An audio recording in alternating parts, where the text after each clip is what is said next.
할렐루야, 주님 부활하셨습니다. 네. 부활하신 주님 때문에 주님께서 이루시고 우리에게 허락하신 이 침례식 얼마나 놀라운지 모릅니다. 오늘 우리 침례식 두 자매, 우리 은정자매랑 송아자매 주님께서 믿음을 주셔서 주님과 연합하는 이 침례 자리에 임하게 해주셨는데, 우리 기도하면서 또 우리 오늘 말씀도, 전할 말씀도 침례에 관한 말씀인데, 이거는 몇몇 사람이 아니라 우리 모두에게, 한 사람 한 사람에게 하나님께서 주시는 하늘의 신령한 축복, 성령 안에서 이루어지는 것을 이 예식으로 드러나는 것 뿐입니다. 이루시는 분은 성령이십니다. 여러분들 기도하면서 믿음으로 함께 이 침례식에 동참했으면 좋겠습니다. 네, 수침자 말씀해 주세요. 먼저 은정자매.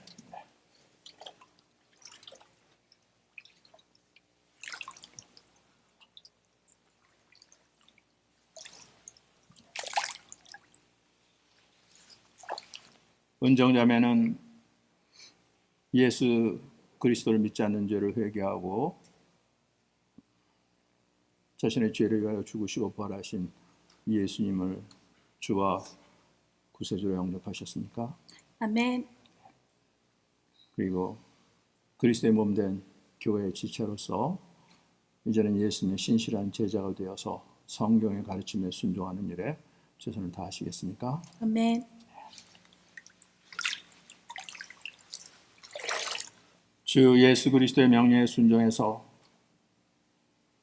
저를 위하여 죽으시고 부활하신 예수님을 주와 그리스도로 믿겠다고 고백한 은정자매에게 성부와 성자와 성령의 이름으로 침례를 주노라. 아멘.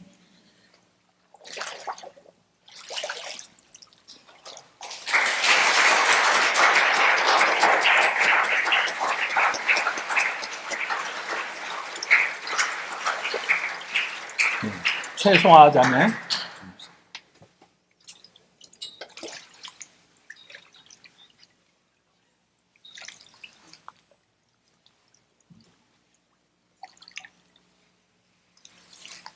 송아 자매님은 예수 그리스도를 믿지 않은 죄를 회개하고 그리고 자신의 죄를 위하여 죽으시고 부활하신 예수님을 주와 구세주로 영접하셨습니까?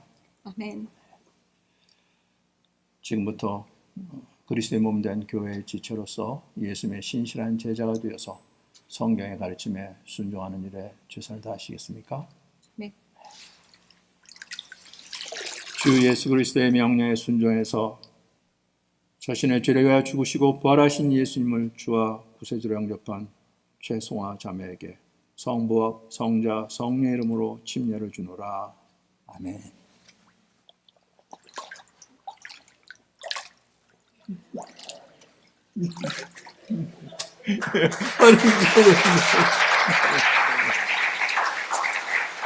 네, 우리 기도하고 마치겠습니다.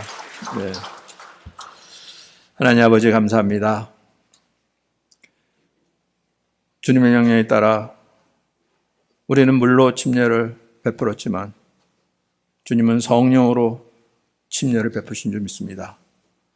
성령으로 하지 않고서는 이 모든 것이 헛된 것임을 고백합니다. 주님께서 죽으시고 부활하셔서 이루신 이 놀라운 사건, 오직 믿음으로 한 사람 한 사람 심령에 임하게 도와주옵시고 진정 예수 그리스도 안에서 자신에 대해서, 죄에 대해서, 세상에 대해서는 죽은 자로 이젠 부활하신 주님께서 저의 주가 되셔서 새로운 삶, 주님의 새 창조의 손길 안에서 아버지의 거룩한 자녀로 아버지의 나라를 기업으로 이을 자로 쓰임받는 놀라운 삶이 될 수 있도록 축복하여 주옵소서. 그리고 오늘 이 자리에 함께한 우리 모든 지체들도 동일한 믿음으로 그리스도 안에서 한 옷을 입고 한 몸이 되어 주님께서 이 땅에 펼치기를 원하시는 그 거룩한 구원에 참여하는 우리 공동체 될 수 있도록 축복하여 주옵소서. 이 은혜의 자리로 우리를 불러주신 주님께 감사드리며 예수님의 이름으로 기도하였습니다. 아멘.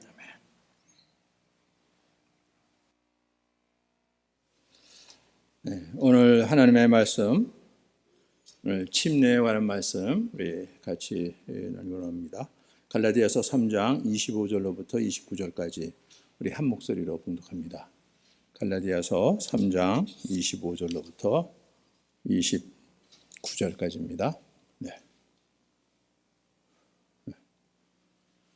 갈라디아서 3장 25절로 29절까지 같이 읽겠습니다. 믿음이 온 후로는 우리가 초등교사 아래 있지 아니하도다. 너희가 다 믿음으로 말미암아 그리스도 예수 안에서 하나님의 아들이 되었으니 누구든지 그리스도와 합하기 위하여 침례를 받은 자는 그리스도로 옷 입었느니라. 너희는 유대인이나 헬라인이나 종이나 자유인이나 남자나 여자나 다 그리스도 예수 안에서 하나이니라. 너희가 그리스도의 것이면 곧 아브라함의 자손이요 약속대로 유업을 이을 자니라. 아멘. 바울이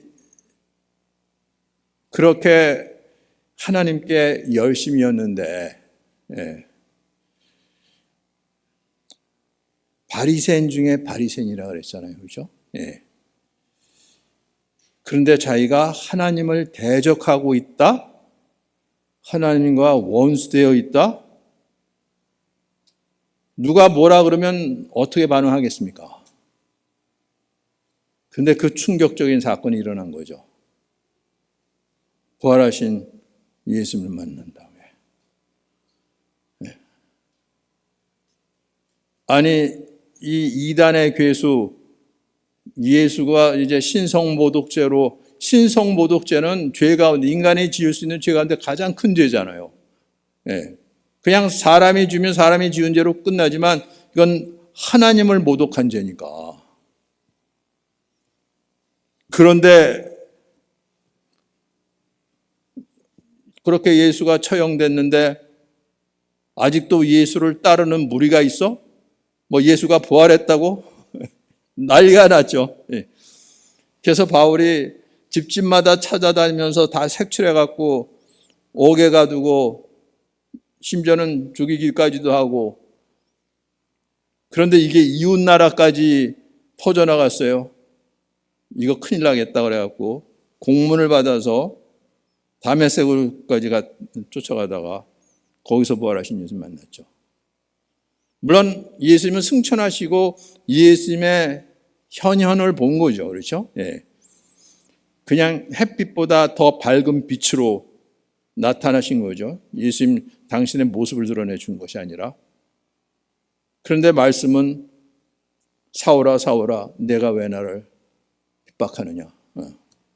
거기서 무너진 거죠. 뭐라고요? 내가 당신을 핍박했다고요? 당신 누군데요? 나는 내가 박해하는 예수라. 거기서 무너진 거죠.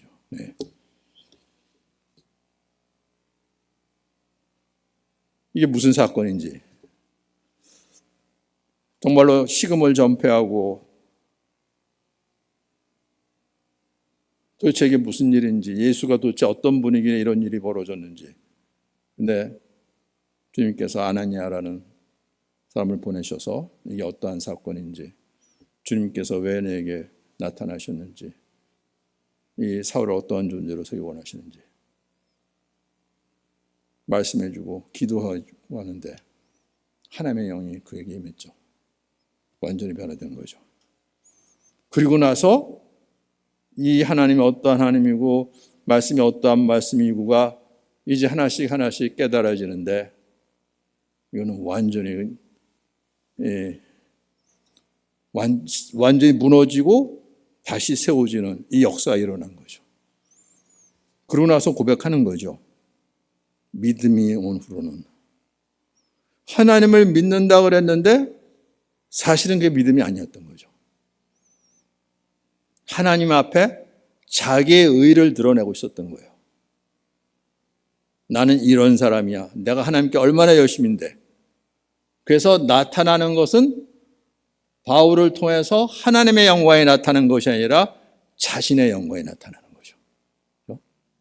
내가 얼마나 의로운 사람이고 신실한 사람이고 하나님께 열심인 사람이고 자기 영광이 드러나는 거예요. 그리고 하나님이 그걸 인정해 달라 그러는 거죠. 다른 사람들을 그걸 보고 하나님 앞에서 사울을 높임으로. 그러니까 하나님과 원수되어 있는 걸 몰랐던 거죠. 그렇죠? 예. 그런데 예수님 보니까 이건 말도 안 되는 거죠. 예. 교육도 받지 못하고 학교도 다니지 못하고 목수의 아들로 어떻게 하나님만 안다고. 근데 이상한 능력이 있고 이게 도대체 그 능력이 어디서부터 온 거야. 그리고 스스로 하나님처럼 행동해. 신성모독이지. 예. 그랬던 바울인데 예수 만나고 나서는 드디어 하박국 선지자에게 말씀하신 대로 의인은 믿음으로 말미암아 살리라. 의인이 믿음으로 산다고요? 의인은 의로운 행동을 하고 의롭게 살아야지 믿음으로 산다고요? 그게 무슨 말씀인지 깨달아진 거죠. 그래서 믿음이 온 후로는 우리가 초등교사 아래에 있지 아니하도다. 그전에는 우리가 하나님도 알고 뭐도 알고 뭐 하나님의 백성이라고 그러고 잘하고 다녔는데 보니까 초등학생이었다는 거죠. 뭐 선생님이 시키는 거 이것저것 하는데 마음은 없이 그냥 하나씩 이거 한 것뿐인 거예요. 그냥. 그러니까 하나님 다 숙제 잘했죠. 그러고 칭찬받으면 좋아하고 그러고 나서는 그냥 또 지멋대로 하고. 우리 애들도 대부분 그러잖아요. 그렇죠? 예. 뭐 부모가 이거 시키고 저거 시키면 뭐 이거 하는 것 같은데 그러고 지나면 그냥 지멋대로인 거예요. 그렇죠? 예. 보니까 우리가 초등학생이었다고요. 초등교사 아래 있었다는 거죠. 율법 아래. 하나님의 법은 이런데 하나님께서 시키니까 그럼 해야지. 그 열심히 했어요. 그러고 나서 끝난 거예요. 그렇죠? 그 말씀이 어떠한 말씀이고 왜 그런 말씀하시는지 전혀 알지 못하고. 그렇죠? 예. 근데 문제는 내가 부모님의 말씀대로 하고 하나님의 말씀을 따랐다 하는데 내가 이해하고 내가 알고 내가 할 수 있는 범위 내에서 내가 이렇게 한 거예요. 예. 물론 뭐 부모님이나 선생님 밑에서는 뭐 그래도 인정받을 수 있을지 모르겠지만 하나님은 전혀 다른 분이시잖아요. 하나님은 영이시잖아요. 우리 같은 육체가 아니시잖아요. 근데 하나님 앞에서도 그렇게 했다는 거죠. 그런데 모든 사람인 거예요. 네. 교육을 받지 못한 사람이나 교육을 받은 사람이나 네. 법을 아는 정도가 아니라 법을 집행하는 사람이나 늘 법과 원칙에 따라서를 입에 달고 다니는 사람인데 법과 원칙을 이해하고 적용하는 사람 안에 죄가 있다는 것은 모르는 거예요. 네. 이건 이런 말씀이지.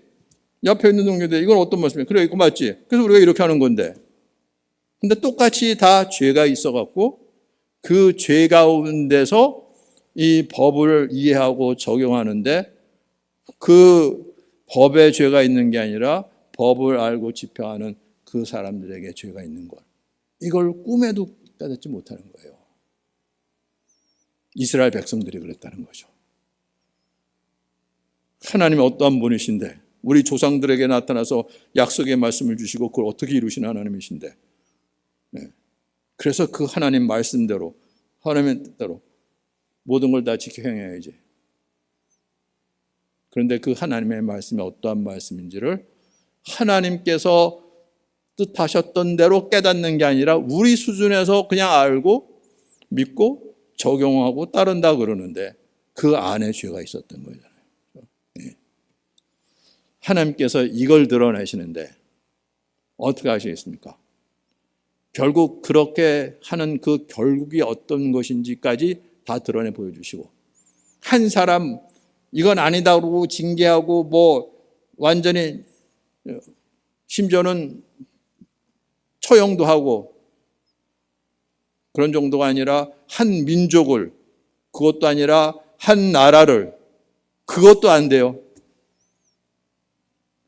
마지막으로 그 아들을 보내실 때 저들이 어떻게 할지 다 아시죠. 그리고 그걸 여러 시대에 여러모로 보여주신 거죠. 표적으로. 그런데 깨닫지 못했어요. 결국은 이것밖에 없는 거죠. 하나님이 아시고 그 아들, 죄가 없는 하나님의 아들을 인간의 모습으로 이 세상에 보내주셨을 때 어떤 일이 벌어질지. 이 세상에서 하나님을 모르는 사람이 아니라 가장 잘 알고 하나님의 법을 집행하고 그 사람들을 하나님 이끌어야 되는 대제사장마저 예수를 보고 신성모독죄로 정죄하고 십자가에 넘기는 일이 벌어진 거죠. 바로 그 아들을 통해서 이 세상이 어떠한 세상인지 드러내신 거죠. 그래서 율법의 행위로가 아니라 오직 예수를 그리스도로 믿음으로 말미암아 죄사함을 받고 의롭다함을 받고 하나님의 자녀로 세워주는 이 구원의 길을 열어주신 거죠. 그래서 믿음이 온 후로는 우리가 초등교사 아래에 있지 아니하도다. 율법 아래에 있지 않다는 거죠. 너희가 다 이제는 믿음으로 말미암아 교회 공동체를 얘기하는 거죠. 갈라디아 교회. 믿음으로 말미암아 그리스도 예수 안에서 하나님의 아들이 되었다. 이거 진짜 놀라운 거예요. 이방이잖아요. 상종도 안 했던 사람인 거죠. 이방인이 성전에 들어와요? 이건 죽음이잖아요. 그렇죠? 그런데 믿음으로 그리스도 안에서 하나님의 아들이라고요? 네. 어떻게 됐습니까? 누구든지 그리스도와 합하기 위하여 침례를 받은 자는, 이 한글 성경에는 세례하고 있지만 영어는 그냥 baptism이죠. 그거는 물속에 완전히 잠겼다가 나오는 걸 얘기를 하죠. 세례는 그냥 물을 뿌리는 거, 스프링클링 하는 얘기를 하는데 우리는 침례로, 침은 완전히 잠기잖아요. 물속에 잠겼다가 이제 나오는 거예요. 이거는 예식이죠. 의식이에요. 이게 뭘 이루는 건 아니에요. 그래서 그리스도와 합하기 위하여 침례를 받은 자는 할 때 이 침례를 받았다는 것은 그냥 물속에 들어갔다 나오는 걸 얘기 아니라 성령으로 침례를 받은 걸 얘기를 하는 거예요. 예. 그리스도와 연합하기 위하여. 그렇죠? 이 연합이라는 것은 나는 감당할 수 없는 하나님의 말씀이지만 하나님께서 그 아들을 보내셔서 이루어 주시고 우리는 믿음으로 우리 주님께서 이루신 것이 우리에게 이루어지도록, 그래서 연합인 거예요. 그래서 이거는 반드시 필요한 거예요. 누구든지 예수를 믿는다 그러면, 특별히 믿음이 좋아서 연합이 아니라 처음부터 예수를 믿는다는 것이 예수님께서 이루신 것이 내게 이루어지도록, 나는 그걸 감당할 수 없기 때문에, 그래서 믿음이고, 이 믿음은 그리스도와의 연합의 믿음인 거거든요. 그래서 우리가 그리스도인이라면 누구든지 이 침례가 이루어져야 돼요. 성령으로 침례를 얘기한 거예요. 나는 세례 받았는데 침례 안 받았는데 이런 얘기가 아니라 성령으로 침례가 이루어져야 되는 거죠. 그걸 바울이 뭐라고 얘기했냐면 그리스도로 옷 입었다고 얘기하는 거예요. 놀라는 거죠. 옷 갈아입었다 그랬을 때, 물론 우리가 그냥 저도 옷 갈아입고 왔기는 했지만 그런 걸 얘기하는 것이 아니라, 세상에서 옷 갈아입었다 그러는 것은 뭔가 신분 세탁한 것처럼 그렇죠? 그 약간 부정적인 의미가 있는데, 뭔가 좀 이상한 게 있으면 이러고 있다가는 내가 또 좋지 않은 일들을 경험하고 그럴 것 같아갖고 신분 세탁으로 그래서 옷 갈아입고 다는 이런 용어도 쓰고 그러지만, 이 고대 유대 사회에도 이 신분이나 자신의 정체성이나 그 지위를 이제 바꿀 때 그걸 상징하는 표현으로 옷 입었다고 그런 얘기를 하죠. 옷을 바꿀 때. 바울이 누구든지 그리스도와 합하기 위하여 침례를 받은 자는 그리스도로 옷 입었다는 거죠. 이 그리스도로 옷 입었다는 것은 우리처럼 아무리 우리가 침례식 할 때 십자가 달린 흰 가운을 입고 그래도 그 옷 다 더럽혀지고 나중에 다 쓰레기통에 들어가야 되고 그러는 거잖아요. 그런 옷이 아니라 이 그리스도로 옷 입었다는 것은 영적인 얘기를 하는 거죠. 하나님께서 우리에게 이 옷을 준비해 주셨다고요. 이 더럽힐 수 없는 옷, 거룩한 옷, 그리스도로 옷 입혀주셨다고요. 성령으로. 네. 침례는 그걸 얘기를 하는 거예요. 그래서 누구든지 그리스도 사람이라면, 그리스도인이라면 그리스도로 옷 입은 자들을 그리스도인이라고 그러는 거예요. 그런데 그리스도로 옷 입었다는 것은 특별히 무슨 디자인이 따로 있는 게 아니라 그리스도의 영으로 새롭게 된 존재를 얘기를 하는 거예요. 근데 누구에게 그리스도의 영이 임합니까? 우리가 했던 것처럼 하나님을 믿지 않은 죄, 그리스도를 믿지 않은 죄를 회개하고 예수님이 누구신지를 알고 우리 죄를 위하여 죽으시고 부활하신 예수님을 나의 주로, 나의 구세주로 믿음으로 영접했을 때 하나님께서 약속이 바로 그리스도의 영을 보내주시는 거죠. 그래서 예수님은 이 땅에 오실 때 나는 성령으로 침례를 베풀어 왔다고 그러셨어요. 침례 요한이 자기는 이스라엘 백성들을 회개하기 위하여 물로 침례를 주지만 내 뒤에 오시는 분인 나보다 먼저 계신 분이신데 그분은 물과 성령으로 침례를 주신다. 또는 성령과 불로 침례를 베푸시는 분이시다. 그렇게 그 소개를 했죠. 그렇죠? 예수님께서는 성령과 불로 침례를 베푸시는 분이에요. 왜? 물과 성령이라 그럴 때 이 물은 그냥 이 침례물을 얘기를 하나? 그럴 수도 있어요. 이 성령의 역사가 다양해서 물로도 표현이 되고 불로도 표현이 되기도 하죠.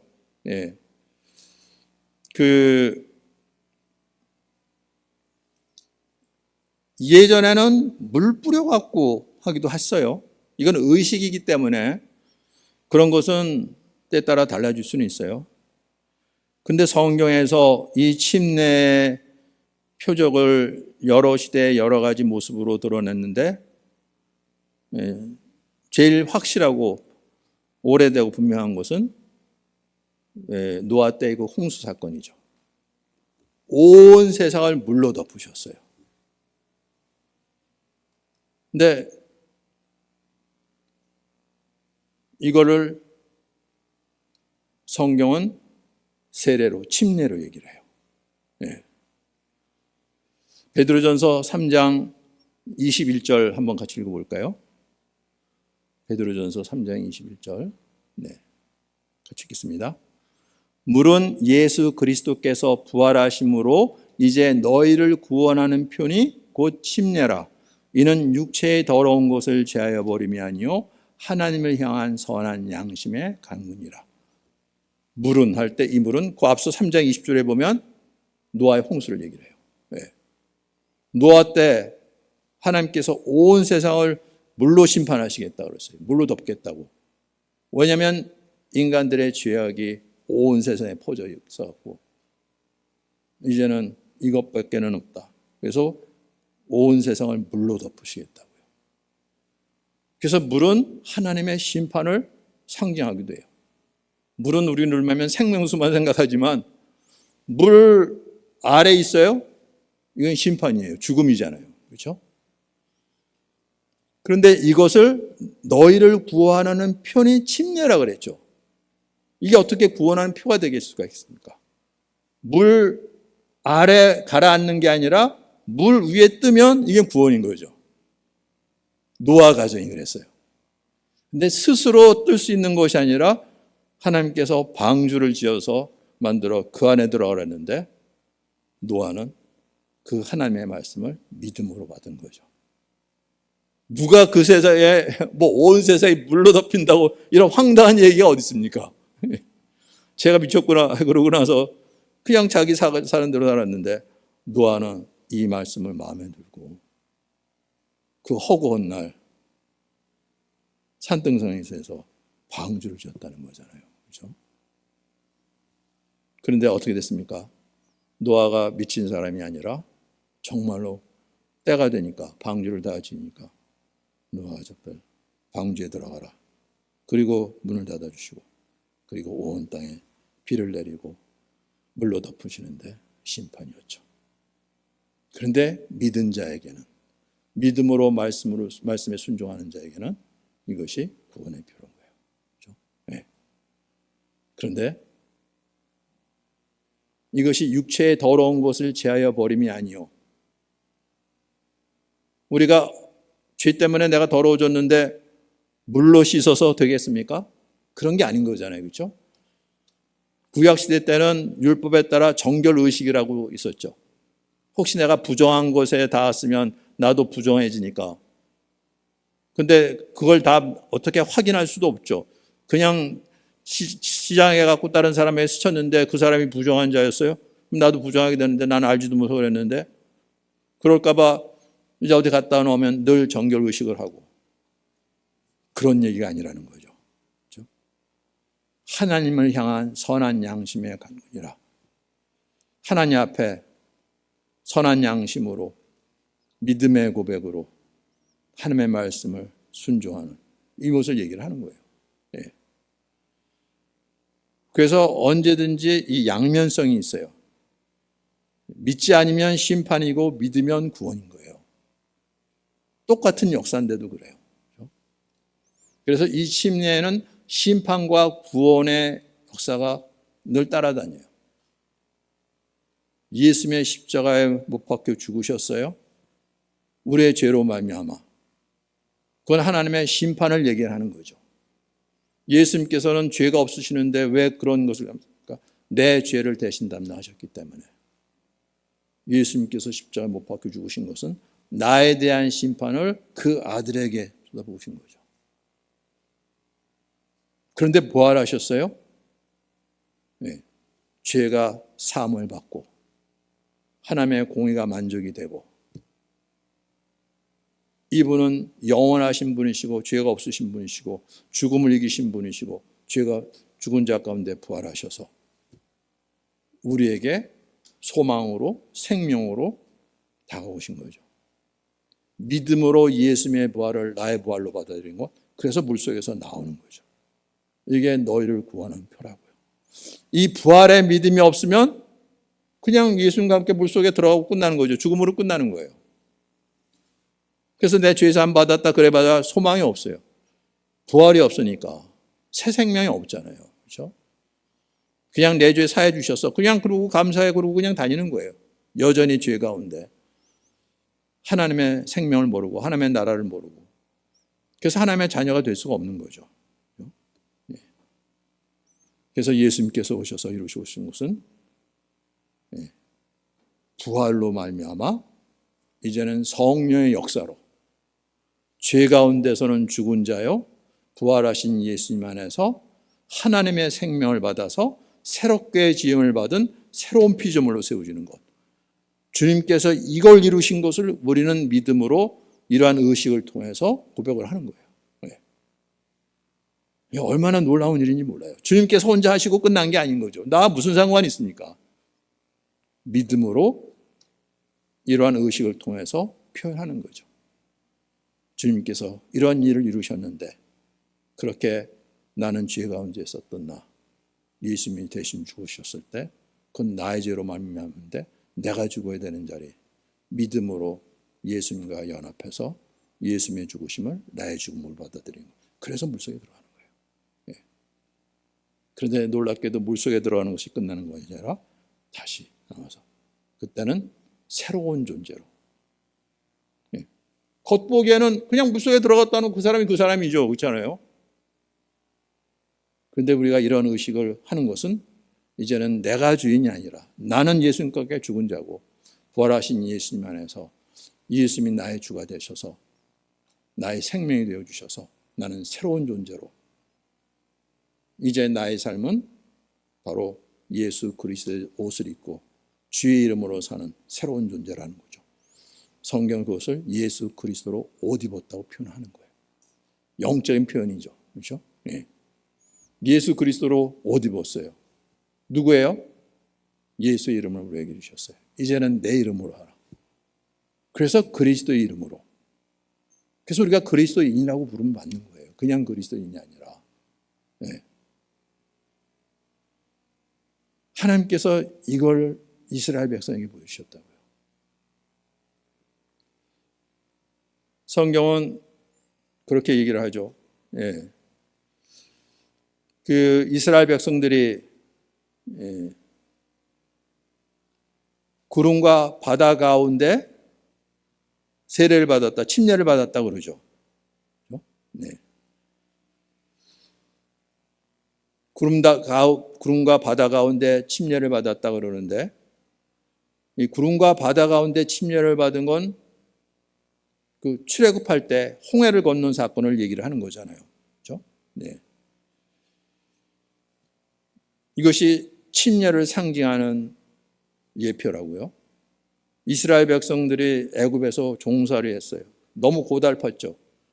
이젠 더 이상 이렇게 못 살겠다 부르짖고 기도했더니 하나님께서 모세를 통해서 애굽에서 이제 나오게 하시는데, 아니 아무런 권세도 없고 힘도 없는데 그냥 나갈 수가 있겠습니까?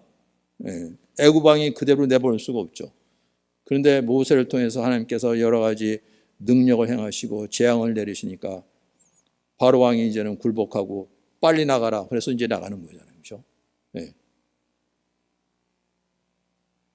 드디어 이스라엘 백성들은 이제는 우리는 자유라 그러면서 나갔을 거 아니에요. 그렇죠? 그런데 앞에 홍해가 가로막고 있는 거예요. 이걸 어떻게 넘어갈 수가 있습니까?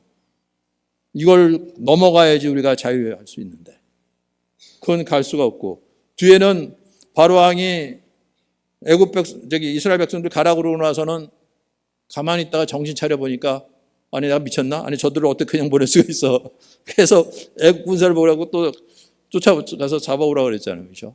예. 근데 뒤에서는 애국 군대가 쫓아오고 앞은 홍해 가로막고 있고 난리 났죠 또. 근데 하나님께서 모세에게 명하셔갖고 그 홍해를 가르는, 사람의 일이 아니라 하나님의 역사로 홍해가 갈라지는 거죠. 길이 난 거예요. 네. 드디어 이제 길이 열렸어요. 바라네사를 열라 그러고 나서 그냥 어린아이서부터 노약자들까지 다 건너가고 애국 군대가 쫓아오는데 하나님께서 물로 다시 덮으시죠. 그래서 드디어 애굽에서부터 분리돼서 나와서 이제 자유하다고 그러는 거죠. 그래서 이 홍해 사건, 침례를 예표하는 홍해 사건 하나는 애굽으로부터의 자유예요. 애굽은 세상 권세를 상징하는 거죠. 근데 세상 권세는 다른 것이 아니라 죄와 사망 권세이기도 해요. 그래서 드디어 이제 자유라고 생각했는데 이제부터 시작이었어요. 네. 드디어 우리를 종로를 시키고 억압하고 그랬던 권세는 이제는 더 이상 없어요. 이제는 우리가 원하는 대로 하고 싶은 대로 다 할 수 있을 것 같은데 길이 안 나인 거죠. 길은 험하고 조금 가다 보니까 물이 떨어지고 양식이 떨어지고 아니 우리를 이런 곳으로 보내?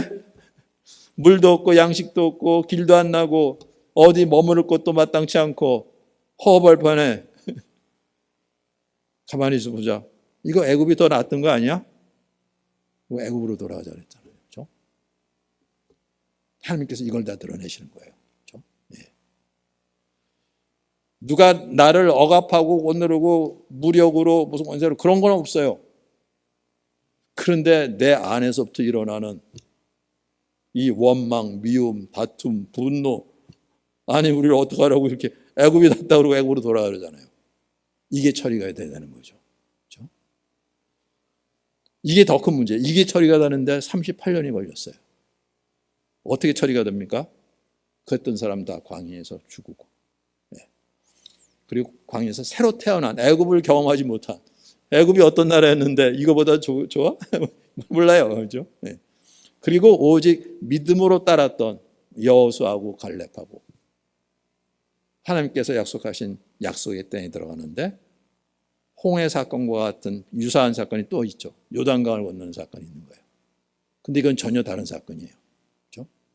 요단강을 걸 때는 뒤에서 누가 쫓아오는 사람이 없어요.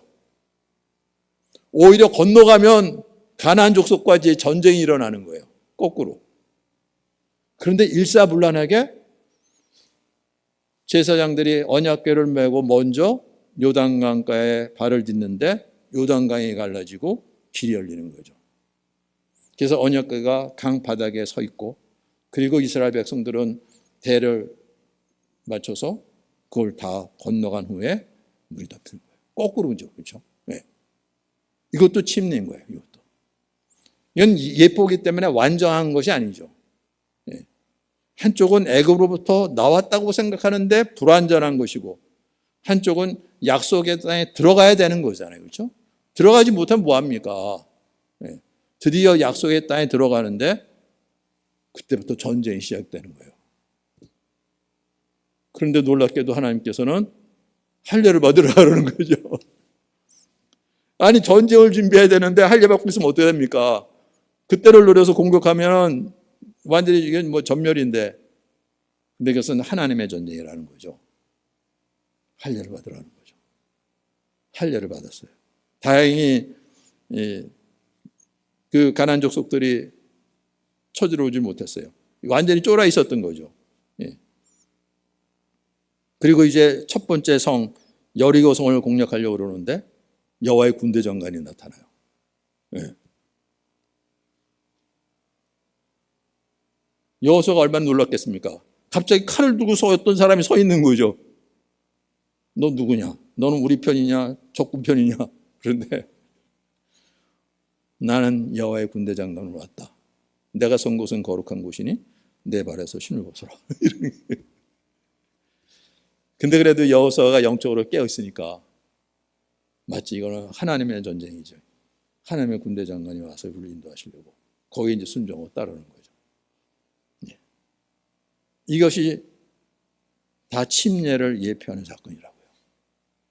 예수님께서 우리에게 오셔서 우리를 구원하시는 것은 우리의 죄를 사하시고 그리고 끝내는 것이 아니라 하나님 나라에 들어가게 하시려고요. 그렇죠? 예. 예수님께서 대신 죄값을 다 치르셨다 그러는데, 그래? 이때 나 끝날까지 죽을 때까지 죄값 다 치르신 거야? 그럼 내가 무슨 죄져도 다 용서해 주시고 할렐루야 이러는 건데 하나님의 나라에 들어가지 못하면 이거 꽝인 거잖아요. 그렇잖아요? 예. 그래서 예수님께서 내가 성령과 불로 침례를 받았다는 거죠. 그리고 침례 요한에 의해서 침례를 받았지만 그거는 의식으로 받는 것이고 나는 이를 받을 침례가 있으니 그것이 이룰 때까지 얼마나 답답한지 모르겠다고 말씀하신 것이 있어요. 누가복음 12장 50절 말씀 우리 같이 읽어보겠습니다. 누가복음 12장 50절 말씀.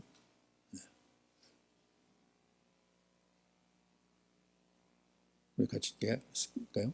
나는 받을 침례가 있으니 그 이루기까지 나의 답답함이 어떠하겠느냐. 아니, 침례 요한에 의해서 침례 받았는데 나는 받을 침례가 있다는 거죠. 그것이 이루기까지 아직 안 이루어졌다는 거예요.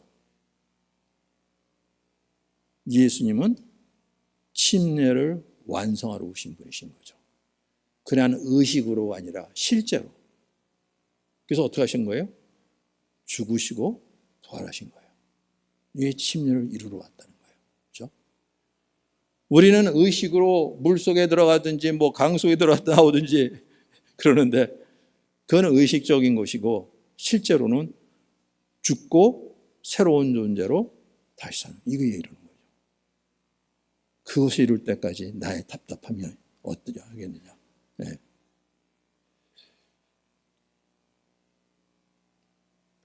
오늘 완전히 새로운 존재로 세우시기 위하여 죄에 대해서는 죽은 존재고 부활하신 예수님 안에서 하나님의 생명을 받아 하나님의 자녀로 새롭게 지음을 받는 이 역사를 이루시기 위하여 주님께서 이루고자 하시는 것, 바로 우리 죄를 대신 담당하시고 죽으시고 부활하시는 일, 그리고 약속하신 성령을 보내시는 일, 이게 주님께서 받으시려고 하는 침례인 거죠.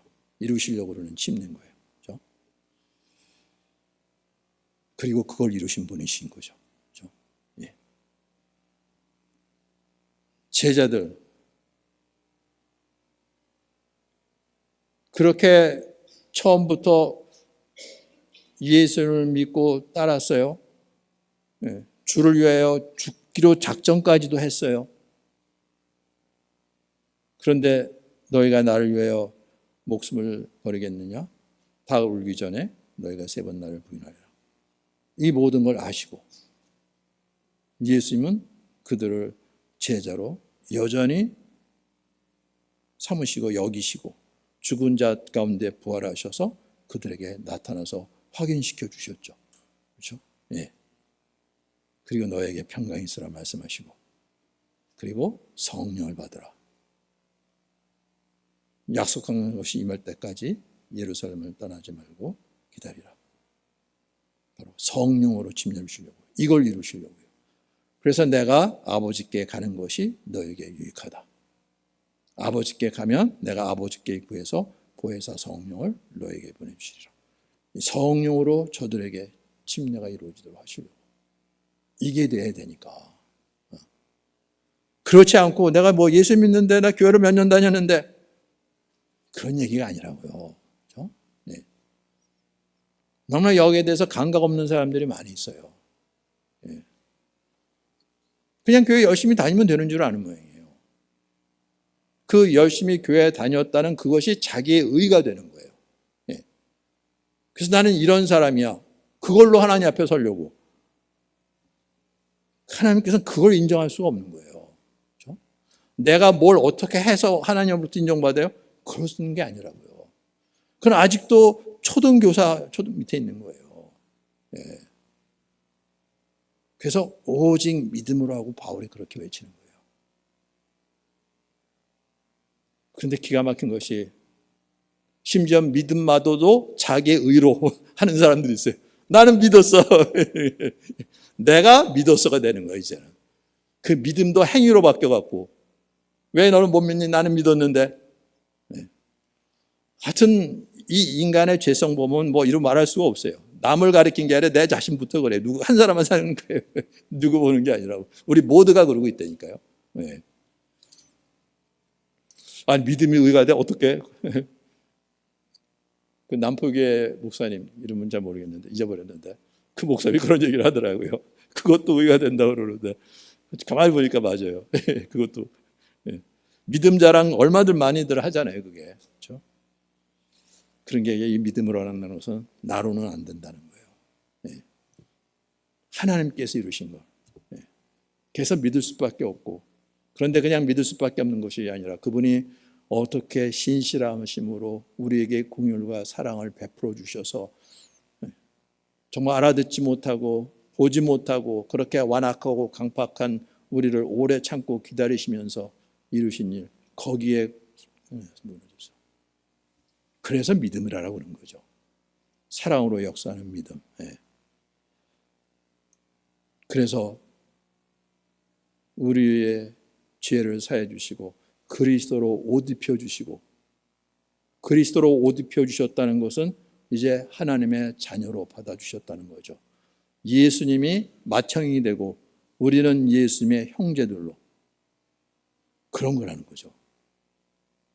그리고 하나님의 자녀들로 아버지의 그 모든 것을 누리면서 그래서 아버지의 유산을 물려받을 상속자로 아버지의 가업을 이어받을 자로 세움을 받는 거예요. 이게 얼마나 놀라운 일입니까? 하나님 아버지가 하시는 일, 온 세상을 하나님의 의로 다스리는 일이 있는 거잖아요. 그렇죠? 모든 죄악을 물리치고 하나님의 거룩한 자녀들을 세우고 이러한 일을 이제는 우리가 이어받아서 우리를 통해서 이 역사를 이루어나가는 일로 부름받은 거죠. 이거보다 더 큰 일이 어디 있습니까? 네. 그래서 오늘 읽은 말씀에 그렇게 되어 있잖아요. 네. 너희는 유대인이나 헬라인이나 종이나 자유인이나 남자나 여자나 다 그리스도 예수 안에서 하나니라. 어떻게 해요? 예전에 그 모든 차이들 그걸 덮은 것이 홍물로 심판하셨던 그거 다 물 아래 잠기는 거예요. 나는 유대인인데 그럼 물 위에 뜹니까? 나는 헬라인인데 나는 안 뜨나? 종, 미천한 사람이니까 거기 가 있어야지. 나는 자유인인데 그러면 뜨는 게 아니잖아요. 모두가 하나님의 심판 아래 있는 거죠. 홍수로 다 덮인 것처럼 그렇게 다 진멸다에 마땅한 자, 그것을 대표해서 예수님께서 대신 당신의 죄가 아니라 우리의 죄를 대신하시고 십자가에서 죽음으로 이걸 다 받으셨다는 거죠. 예. 그 죽고 끝났는데 그리스도 안에서 하나야? 그게 뭡니까? 죽으면 끝났지 뭐. 죽은 사람들끼리 하나가 돼서 무슨 소용이 있습니까? 예수님 죽은 자 가운데 부활하셔서 우리를 새로운 존재로 세우시는 거죠. 예수의 생명 주셔서. 그래서 동일하게 유대인이나 헬란이나 종이나 자유이나 남자나 여자나 관계없이 그리스도로 옷 입혀주셔서 그리스도 안에서 하나가 되는 거죠. 그게 뭐예요? 교회예요. 교회 공동체인 거예요. 교회 공동체는 이렇게 세워진 공동체를 교회라고 그러는 거예요. 그냥 사람들이 모여서 예배드리고 뭐 종교회 활동하고 이런 게 교회가 아니라 이렇게 그리스도 예수 안에서 그리스도의 옷을 입고 하나 된 공동체. 이게 교회예요. 교회는 이렇게 세워져야 되는 거예요. 물론 이 땅에서 완성된 교회는 없어요. 바울이 세운 교회도 온갖 문제들이 많이 있었잖아요. 그렇죠? 그래서 이거는 진행형인 거예요. 그렇죠? 그래서 신학자들이 얘기할 때 하나님의 말씀은 이미 이루어진 것으로 말씀하시는데 아직 완성이 안 된 거죠. 그래서 이미 말씀은 된 것으로 얘기를 하시는데 분명히 말씀대로 하실 거예요. 그래서 되었다고 우리는 고백을 하는데 현실은 아직은 아닌 거죠. 진행형인 거죠. 이걸 성화 과정이라 그래요. 그렇죠? 우리가 예수를 믿었을 때 완성된 모습으로가 아니라 그래서 우리는 날마다 죽는 일이 있고 날마다 새로 태어나는 일이 있는 거예요. 진행형인 거죠. 이건 성화 과정에서 있는 거죠. 그렇지만 시작점은 있죠. 믿음의 고백. 나는 죄에 대해서는 죽은 자요. 오직 부활하신 예수님의 생명을 받아서 사는 자라. 그것을 의식으로 표현하는 것이 침례인 거예요. 너희가 그리스도의 것이면 그리스도로 옷 입었어요. 그리스도 하나님의 자녀로서 세워진 거죠. 그리스도의 옷 입었으면 그리스도의 것이 된 거죠. 그런데 그리스도의 것이 됐다면 아브라함의 자손이요. 약속대로 유업의 율자니라. 아브라함의 자손이요. 육신으로는 전혀 우리하고는 관계없는 사람인 거잖아요. 그런데 그리스도 안에서 하나님의 영으로 역사해서 새로운 존재, 아담의 후손에서 이제는 그리스도의 후손으로 옮겨진 새로운 족보죠. 바로 마태복음에 있는 그 족보. 그 족보가 옮겨진 거예요. 아브라함의 자손이 됐다는 거죠. 이 놀라운 역사, 새 창조의 역사, 하나님의 자녀이 된 거죠. 그렇죠? 그리고 약속대로 유업을, 아버지의 가업을, 유산을 이어받을 그러한 권세 있는 자로 세워진 거라는 거죠. 아브라함에게 약속했던 말씀이 그리스도 안에서 이제는 이 믿음으로 그리스도의 것이 된 이 한 사람 한 사람 교회 공동체를 통해서 주님 오실 때까지 이어지는 거죠. 그 복에 참여하는 자가 된 거죠. 이런 일이 어디 있습니까? 그렇죠? 근데 우리는 전부 다 따로따로였던 거잖아요. 약속의 말씀 따로, 이러한 믿음의 고백 따로, 우리의 삶 따로. 그러니 한편에서는 내가 말씀대로 다 잘 살고 있는 것 같은데, 잘 믿고 있는 것 같은데 한편의 말씀대로 전혀 아닌 것 같고 이제 전부 따로따로 해서 된 거예요. 그런데 이게 성령 안에서 하나가 되어야 되는 거죠. 물론 육신으로는 완전한 모습은 아닐 수가 있어요. 그러니까 더욱 믿음으로죠. 정말 믿음 밖에 없는 거죠. 예수님께서 이루신 것, 그것이 이루어지지 않으면 소망이 없는 자들인 거죠. 그래서 엎드려 기도하게 되고 믿음으로 순종해서 우리 육신을 따라가 아니라 우리의 발꿈 내리게 되고. 아니 어떻게 열이 약속의 땅에 들어갔는데 그러면 우리 땅이 아니라 전쟁을 해야 되는 거예요. 그게 이 땅에서 우리의 삶을 드러내는 거예요. 늘 우리를 보면은 천국은 죽은 다음에 가는 곳으로만 사람들이 생각하고 있으니까 죽으면 천국 가겠지 이러는 거죠. 뭐 이 땅에서 어떻게 샀는지. 부활이 가려져 있어서 갖고 이게 가려져 있는 거예요. 우리에게 임하는 예수님의 부활은 우리가 이 땅에 발을 딛고 있는 가운데 예수 그리스도의 부활을 믿음으로 받아들이고 그분을 우리가 주로 고백하고 영접할 때 그분의 영이 임하셔서 새로운 피조물로 세워지는 거죠. 그래서 죄에 대해서는 죽은 자요, 예수님에 대해서 새롭게 태어난 자로, 새 생명을 받은 자로, 예수님의 부활에 참여한 자로 이 땅에서부터 시작이 되는 거예요. 그렇죠? 하나님의 나라는 이 땅에서부터예요. 그리고 물론 죽을 다음에 완성되는 거죠. 그렇죠? 그런데 그 요단강 건너고 그 다음에 여리고성 이 가나안 족속을 묻히는 것이 바로 이 땅에 우리의 삶을 얘기를 하는 거죠. 감당할 수 없는 종족이에요. 엄청난 성을 쌓고 있고 철병구를 가지고 있고 무장을 하고 있고 그런데 우리가 싸워서 이길 수가 없는데 할례를 받으라 하시고 여리고성을 돌라 그러시고 그래서 기도하면서 매일 한 번씩 돌고 나중에 7일째 되는데 소리 지르라 그러는데 그 성이 그대로 무너져 내려요. 하나님의 싸움이라는 거죠. 이 싸움이 우리 삶 속에 있는 거죠. 더 이상 내가 주인이 아니라 예수님을 주로 고백하고 주님의 말씀을 따르는데 미련하게 보이는 거죠. 아니 허구 한 날 저러고 있어. 저거 못 들어. 저거 돌아다니고 있어. 그러면 있어요. 아니 바로 앞에서 먼저 할례를 받고 있다고 미쳤구나 그러는데 아니라 우리의 싸움이 아니라 주님의 싸움이기 때문에 주님의 말씀을 따라 한번 생각해 보세요.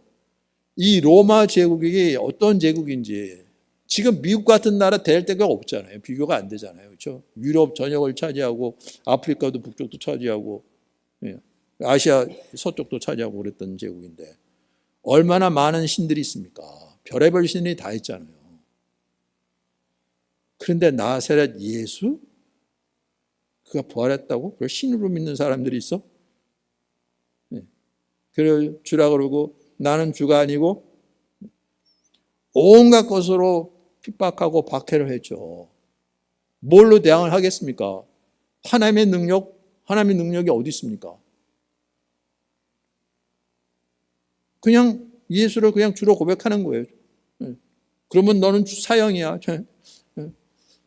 끓는 물에 던져지든 불에 던져지든 뭐 짐승에게 던져지든 예수님은 나의 주입니다. 이거 부인해서 그냥 그거 하나 붙잡고 있는데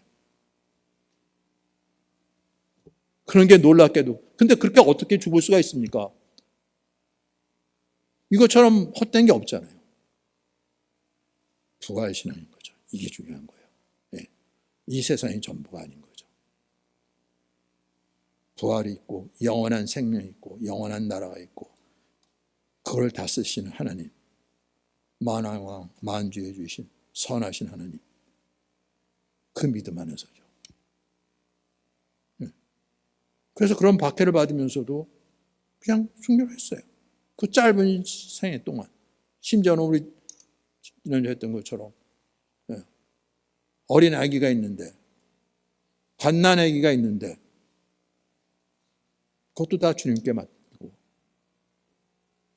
예수님 나의 주 나의 하나님이다. 이 믿음만은 그런 게 놀랍게도 말도 안 되는 일들이 벌어졌는데 정말로 말도 안 되는 일은 그 로마가 기독교에 굴복하는 거죠. 그 수많은 신들, 그 엄청난 능력과 지혜와 온갖 걸 다 하는 신들이 아니라 너희가 믿는 신, 우리의 신이다. 로마가 이걸 받아들였다는 거예요. 이게 역사적 사실이라고요. 창과 칼과 무력으로가 아니라 오직 예수님을 주로 고백하고 그 믿음 지키는데 이 역사가 일어났다는 거죠. 오히려 하나님의 사랑으로, 그 선하심으로 사람의 피를 흘리지 아니하고 로마 제국을 굴복시키는데, 이게 인류 역사였다는 거예요. 세상 사람들에는 이게 완전히 가려져 있죠. 근데 우리가 부인할 수가 없잖아요. 그래서 이 부활신앙이 중요한 거죠. 그래서 침례가 죽음으로 끝나는 것이 아니라 부활로, 새 생명으로, 그리스도로 옷 입고 그 거룩한 하나님의 자녀로, 영원한 생명을 가진 자로 아버지의 가업을 이어받는 이 놀라운 일인데, 스가랴 선지자를 통해서 말씀하셨던 것처럼 힘으로 되지 않고 사람의 능력으로 되지 아니하고 오직 나의 영으로 되느니라. 하나님의 영으로. 그래서 예수님께서 죽으시고 부활하신 이후 우리에게 성령을 보내주셔서 우리와 함께 하시려고 하시려고, 우리를 새롭게 하시려고. 그래서 중생이라 그러는 거죠. 죽고 끝나는 것이 아니라 다시 태어나는 거죠. 부활이 있기 때문에 다시 태어나는 것이 있지, 부활이 없으면 다시 태어나는 것이 헛된 이야기죠.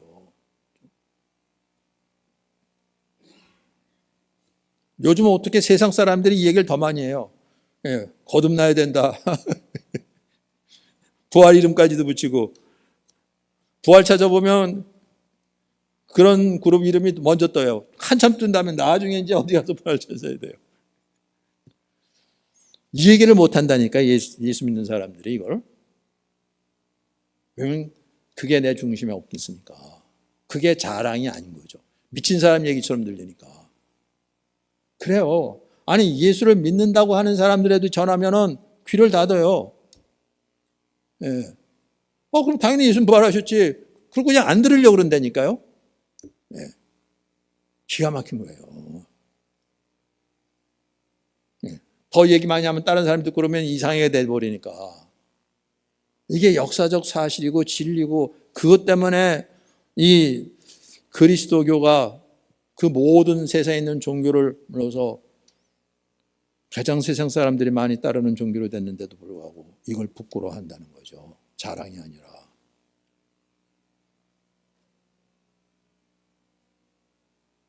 바울은 심지어 자신의 죽음마저도 자랑으로 여긴다고 그랬어요.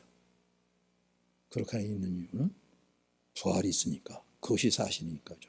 그렇죠? 우리가 은정자매 간증 우리 듣고 마치도록 하겠습니다. 은정자매 이제 당신이 누구냐 감히 묻는 자 없더라, 이 간증 우리가 듣죠. 당신이 누구냐 감히 묻는 자가 없더라. 요한복음 21장 1절에서 14절 말씀이었던 주일 말씀을 듣고 한 주 동안 계속 묵상하게 되었다. 너무나 많이 들었던 말씀이지만 신기하게도 처음 듣는 말씀처럼 하나하나가 새롭게 다가왔다. 물고기를 잡으려 했지만 아무것도 잡지 못했던 제자들. 예수님이 죽으시고 부활하셔서 제자들 앞에 나타나셨지만 예수님을 알아보지 못했던 제자들. 그런 그들을 아시고 그물을 배 오른편에 던지라고 하셨는데 제자들이 말씀대로 했더니 그물을 들을 수 없을 만큼 많이 잡힌 물고기. 육지에 올라가 보니 숯불 위에 이미 생선이 놓여 있었고 떡도 있었던 일. 잡은 생선을 끌어올리는데 그물에 물고기가 가득하였다. 익숙한 내용 같지만 나에게는 하나하나 쉽게 넘길 수 없는 말씀이었다. 예수님이 그렇게 제자들을 부르신 것처럼 나에게도 똑같이 부르고 계시기 때문이었다. 제자들이 믿었던 하나님이 내가 믿는 동일한 하나님이시기에 제자들에게 주신 말씀이 곧 내게 주신 말씀이었다. 특히 9절에 나온 육지에 올라보니 숯불이 있는데 그 위에 생선이 놓였고 떡도 있더라고 기록된 말씀이 나에게 큰 충격이었다. 이미 다 아시고 다 준비해 두신 예수님이셨다. 나의 크고 작은 마음속까지도 다 아신다는 것을 눈으로 직접 보고 확인하라고 하시는 것 같았다. 그 앞에서 내가 무슨 말을 할 수 있을까? 나를 너무나도 잘 아시는 주님 앞에 또 무슨 말을 더 할 수 있을까? 12절에 기록된 제자들의 마음이 너무나 이해가 되었다. 예수께서 이르시되 와서 조반을 먹으라 하시니 제자들이 주님이신 줄을 아는 고로 당신이 누구냐 감히 묻는 자가 없더라. 그렇게 우리들을 부르시는 주님이셨다. 예수님을 알게 하시고 예수님의 마음을 알게 하시는 것보다 더 큰 일이 없었다. 예수님이 나에게 가장 크신 분이 아니시라면 나는 예수님께 할 말이 분명히 많았을 것이다. 이스라엘 백성처럼 더 보여달라고, 더 달라 하고, 그리고 다른 것들까지도 끝없이 달라고 했을 것이다. 예수님이 나에게 무엇을 주셨는지도 모른 채 그것을 가장 하찮게 여기고 눈에 보이는 것만을 전부라 여기며 구하는 심령. 그런데 그 죄된 마음을 이미 아시고 2000년 전 가장 높으신 하나님께서 인간의 몸을 입고 이 땅에 오신 일이 나에게 큰 충격으로 다가왔다. 십자가에서 화목제물로 죽으신 일도 부활하신 일도 그리고 부활하셔서 제자들 앞에 나타나셨는데도 예수님을 알아보지 못한 제자들 또한 충격이었다.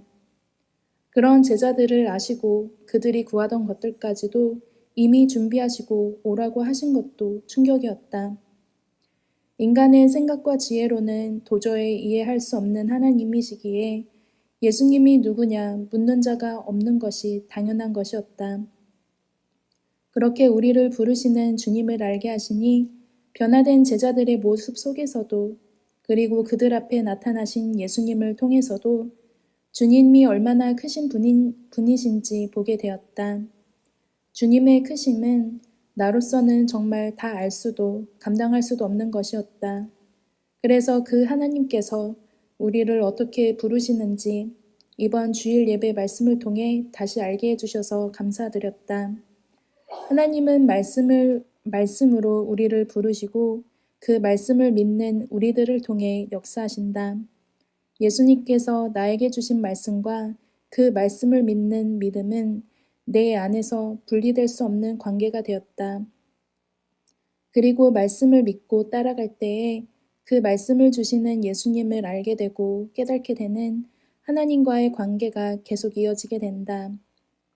이번 주에 침례를 받게 되는데 그동안 하나님께서 나를 어떻게 인도해 두셨는지 돌아보는데 몇 주 전에 썼던 부활 간증이 계속 생각났다. 그동안 많은 우여곡절이 있었지만 믿음은 내가 만들어내거나 나로부터 나온 것이 아닌 하나님이 주시는 믿음이라는 것을 알게 하셨다. 그리고 그 믿음을 내가 믿음으로 받았을 때 나는 예수님을 나의 주인으로 고백하게 되었다. 그래서 이번 주일 말씀이 한 주 동안 계속 묵상이 되었다. 사단은 끊임없이 우리를 하나님과 멀어지게 하고 믿지 못하게 하지만 하나님도 끊임없이 우리를 부르신다는 사실, 우리를 먼저 아시고 우리가 가장 필요로 하는 것을 이미 준비해 두시고 예수님을 통해 주셨다. 그것이 포도나무 대신 예수님께 저 붙임받은 가지가 되어 맺게 하신 하나님과의 관계라는 것을 알게 하셨고 죄가 없으신 예수님께서 하나님의 뜻에 순종하여 먼저 침례를 받으시고 십자가와 부활로 이 일을 이루신 주님이 너무 놀랍고 감사드린다. 예수님과 연합으로서의 침례, 죽음으로서의 침례, 그리고 새 생명으로서의 침례인 것을 알게 되니 침례는 단순히 한 번의 의식이 아니라 매일의 삶인 것을 고백이 된다. 예수님과 함께 죽고 함께 사는 이 믿음을 날마다의 삶 속에서 이어가게 하신 주님께 감사드리며 늘 말씀으로 인도해 주시고 말씀으로 역사하시는 주님께 감사와 찬양을 올려드립니다. 네, 이 믿음으로 주님께서 이루신 것이 내게 이루어지는 이 복된 자리. 그래서의 주님과의 연합. 그분은 포도나무고 나는 가지로. 예수님과 함께 죽고 함께 산다 그러는데 하나 우리가 간과할 수 있는 것이 있어요. 함께 죽고 함께 사는데 함께 죽고의 나는 죄 가운데 있는 내가 죽고 함께 사는 것은 새롭게 지음을 받은 예수님이 나의 주가 되고 생명이 되어 주셔서 사는, 이 바뀌어져야 되는 거예요. 그렇죠? 예. 그냥 내가 죽고 살고 이게 아닌 거죠. 그렇죠? 예. 내가 죽는 나는 내가 주인 노릇하고 왕 노릇하고 죄의 종 노릇했던 내가 예수님과 함께 죽은 것이고, 함께 사는 것은 예수님으로 말미암아 새롭게 짐을 받은 주님의 것으로 해 주의 옷을 입은 자로, 주의 생명을 받은 자로, 이 역사여야 되는 거죠. 그렇죠? 네. 날마다 그렇게 해서 주님을 알아가고 닮아가는 삶이 되는 거죠. 그렇죠? 이게 얼마나 놀라운 삶인지. 네. 그래서 심지어는 그 예수로 말미암아 죽음마저도 두려워하지 않고 오히려 자랑하게 하고, 왜냐하면 주님이 나의 삶을 통해서 어떻게 역사하시는지 드러내니까. 바울이 이걸 고백을 했어요. 고린도후서 4장 5절로부터 12절 우리 같이 읽고 들어가죠. 고린도후서 4장 5절로부터 12절. 네. 고린도후서 4장 5절로부터 12절 우리 같이 읽겠습니다. 네. 우리는 우리를 전파하는 것이 아니라 오직 그리스도 예수의 주 되신 것과 또 예수를 위하여 우리가 너의 종된 것을 전파함이라. 어두운 데 빛이 비치라 말씀하셨던 그 하나님께서 예수 그리스도의 얼굴에 있는 하나님의 영광을 아는 빛을 우리 마음에 비추셨느니라. 우리가 이 보배를 질그릇에 가졌으니 이는 심히 큰 능력은 하나님께 있고 우리에게 있지 아니함을 알게 하려 함이라. 우리가 사방으로 우겨쌈을 당해도 쌓이지 아니하며 답답한 일을 당해도 낙심하지 아니하며 박해를 받아도 버림받지 아니하며 거꾸로 뜨림을 당해도 망하지 아니하고 우리가 항상 예수의 죽음을 몸에 짊어짐은 예수의 생명이 또한 우리 몸에 나타나게 하려 함이라.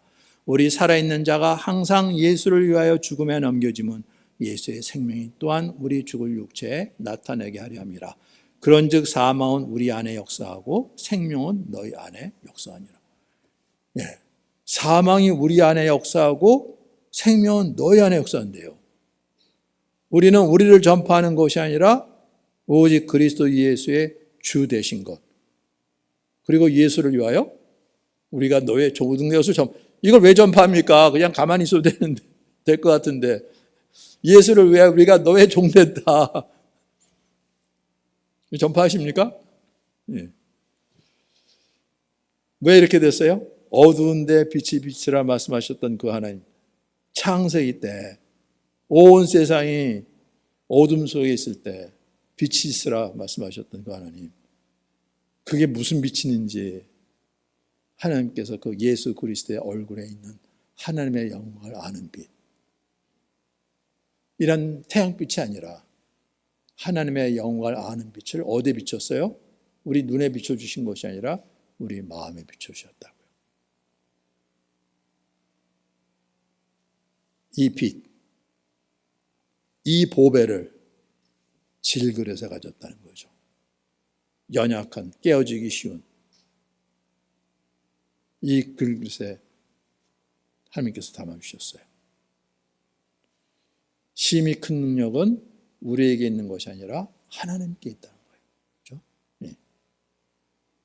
그래서 어떤 일이 벌어집니까? 우리가 사방으로 우겨쌈을 당해도 쌓이지 아니하고 답답한 일을 당해도 낙심하지 아니하고 박해를 받아도 버림받지 아니하고 거꾸로 뜨림을 당해도 망하지 아니하고. 우리 지난주 일부에 볼 때는 그 예를 들었는데, 오렌지를 쥐어짜면은 오렌지 즙이 나오죠. 오렌지니까, 그러니까. 사람을 쥐어짜면 뭐가 나올까요? 뭐 피와 물과 이런 얘기가 아니라 사방으로 우겨 싸는 거예요. 그럼 뭐가 나오죠? 온갖 불평과 원망과 미움과 분냉과 욕설과 이런 것들이 나오잖아요. 그런 거 안 나오는 사람 있어요? 아직 못 봤어요. 다 그래요. 우리 안에 있는 게 나오게 돼 있어요. 어떤 사람이길래? 죄인이니까요. 죄인이니까. 그런데 바울은 어떻게 해요? 사방으로 우겨싸움을 다했는데 사이즈 아니에요? 자유에 그걸 물리친다는 게 아니에요. 그걸 다 그냥 감당하는 거죠. 답답한 일을 다하는데 낙심하지 않고 박해를 받아도 버림받지 않고 거꾸로 또름을 다해도 망하지 않고 왜죠? 항상 예수의 죽음을 몸에 짊어지면 예수 생명이 우리 몸에는 예수 생명이 내 안에 있으니까. 짜는데 나 못 살게 해서 나 죽어 그러는 게 아니라 예수 생명이 나온다는 거예요. 예수 생명이 내 안에 있으니까. 그래서 우리 살아있는 자가 항상 예수를 위해 죽음에 넘겨주면 아니 예수 믿고 복 받아야지 이러면 어떻게 합니까?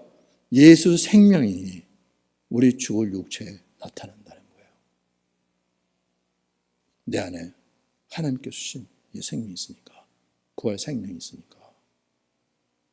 그래서 사망은 우리 안에서 역사하고 생명은 너희 안에서 역사한다. 그래서 죽음도 유익하다고 고백을 하는 거예요. 그냥 허망하게 죽고 끝나는 것이 아니라 내 안에 그리스도의 생명이 나타나니까. 내 안에 사는 이 예수 그리스도시니까. 바로 이걸 위해서 침례를 받는 거죠. 내가 주인 되었던 사방으로 우겨 싸우면 분내고 다투고 원망하고 미워하고 이런 데는 끝나고 예수님 안에서 부활하신 예수님이 나의 주가 나의 생명이 되어주셔서 새로운 존재로 세우시는 것. 네. 이게 얼마나 놀라운 일입니까? 네. 그래서 이제부터는 예수의 생명, 부활 생명을 드러내고 전파하는 그것을 기업으로 물려받은 하나님의 자녀들. 이 세상의 유일한 소망인 거죠. 무력으로 세상 권력으로 아니라 하나님의 사랑으로, 의로, 하나님의 공의와 사랑으로 하나님께서 우리를 사랑하셨던 것처럼 우리도 이웃을 그렇게 사랑하면서 그런데 승리한다고요? 왜? 인류 역사가 그걸 증거하고 있는 거죠. 마지막 때 이게 완성될 거예요. 주님께서 이것을 위하여 우리에게 그리스도의 옷을 입혀주시고 당신의 이름을 주시고 당신의 이름으로 세운 교회, 그리스도의 몸된 교회 공동체를 세우신 거죠. 교회는 그렇게 택함을 받고 부름받은 주님의 자녀들의 공동체인 줄 믿습니다. 오늘 기도할 때 과연 나에게 그런 일이 일어났는가? 나는 그러한 믿음으로 예수님을 알고 따르고 있는지 그렇지 않다 그러면 정말 내가 예수님을 알지 못하고 믿지 못하고 아직도 내 방법으로 내 식으로 내가 이해하고 내가 알고 내가 따르는 걸로 만족하고 있는 그 자리에서 돌이켜서 예수님의 죽으심 내가 정말로 바울이 그랬던 것처럼 제자들이 도망간 것처럼 그 당시 대제사장부터 장로들 모두가 다 그랬던 것처럼 내가 예수님을 그렇게 믿고 따랐다고 그러지만 내가 주인 돼서 나의 영광을 위해서 하나님과 원수였던 것 고백하고 그 모든 것 주님께 넘기고 예수님의 죽으심 나의 죽음으로 그렇지만 부활하신 예수님에서 새로운 존재로 이젠 그리스도로 오르켜 주시고 그리스도로 이름을 주셔서 이제는 주님을 따르는 자로 삼으신 것 기쁨과 감사와 찬송으로 그래서 이제는 자원하는 심령으로죠. 주를 위해서는 저 여러분이 되시기를 예수님의 이름으로 축원합니다. 주여 부르면서 우리 같이 통성으로 기도합니다.